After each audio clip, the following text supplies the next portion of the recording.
Et bonjour à tous et bienvenue dans cet épisode de podcast.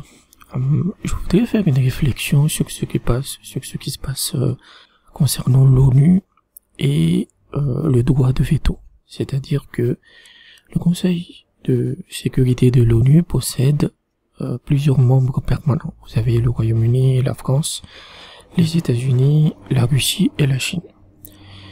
Et souvent, en fait, vous avez des résolutions de l'ONU pour un agenda mondialiste, c'est-à-dire pour l'agenda occidental, et qui est éjecté, qui est refusé par le droit de veto.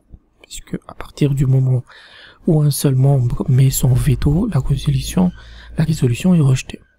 Et en fait, si on regarde par exemple cette guerre en Ukraine par la Russie, on pourrait s'attendre à ce que l'Alliance occidentale redouble ses efforts pour exclure petit à petit la Russie. Et ensuite, il pourrait faire la même chose avec Taïwan, si la Chine déclare la guerre à Taïwan. Et donc, vous aurez un Conseil de sécurité de l'ONU qui sera entièrement asservi à l'agenda occidental. Et en fait, c'est ce qu'ils essaient de faire. Vous avez eu récemment, donc il y a quelques mois, les États-Unis ont organisé ce qu'ils appellent le sommet pour la démocratie, soit disant que il faut combattre l'autoritarisme de la Chine, par exemple. Et c'était intéressant de voir les pays dans ce sommet pour la démocratie, c'était uniquement des alliés bêtes et serviles des États-Unis. Par exemple, vous aviez les Maldives. Moi, ça m'a vraiment frappé. Ça m'a fait rigoler parce que les Maldives pratiquent une charia qui est plus stricte que l'Arabie Saoudite. On pensait pas que c'était possible, mais c'est le cas. Parce que, par exemple, la peine de mort dans les Maldives commence à 7 ans. Et donc, il y a les coups de fouet, les décapitations, le coupage des mains, voilà, tout est présent. Et pourtant, ils étaient invités parce que c'est des alliés des États-Unis et surtout de l'Arabie Saoudite. Mais vous avez d'autres pays qui sont beaucoup plus démocratiques, par exemple le Venezuela, Cuba, etc. Eux, ils n'étaient pas invités. Et donc, petit à petit, vous avez vraiment les deux blocs qui vont se séparer. Et l'ONU pourrait totalement être asservie à l'agenda occidental, et c'est terrible parce que l'ONU, c'est quasiment tous les pays du monde.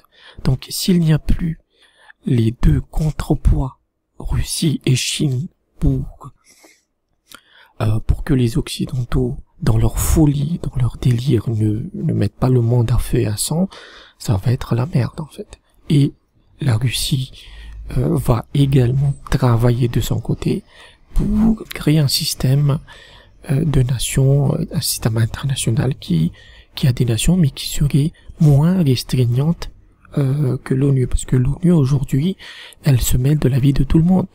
Elle se mêle sur les enfants avec l'UNICEF, il y a le programme du patrimoine, etc. On est loin d'être une vraie organisation internationale pour tous les peuples. Et la preuve, c'est qu'à chaque fois qu'il y a une guerre, que ce soit la Russie, que ce soit les Émirats Arabes Unis avec le Yémen, que ce soit les nombreuses guerres des États-Unis, l'ONU n'a strictement rien pu faire. Donc, aujourd'hui, il faut vraiment se poser la question sur l'obsolescence de l'ONU, et moi, je considère qu'il y aura vraiment deux blocs qui vont se créer dans l'avenir. Un bloc occidental et un bloc eurasiatique. Et toute la question va être comment les différents petits pays et moyens pays vont s'aligner avec ces deux blocs. Donc ça va être extrêmement intéressant à observer. Donc, merci d'avoir écouté cet épisode et à bientôt.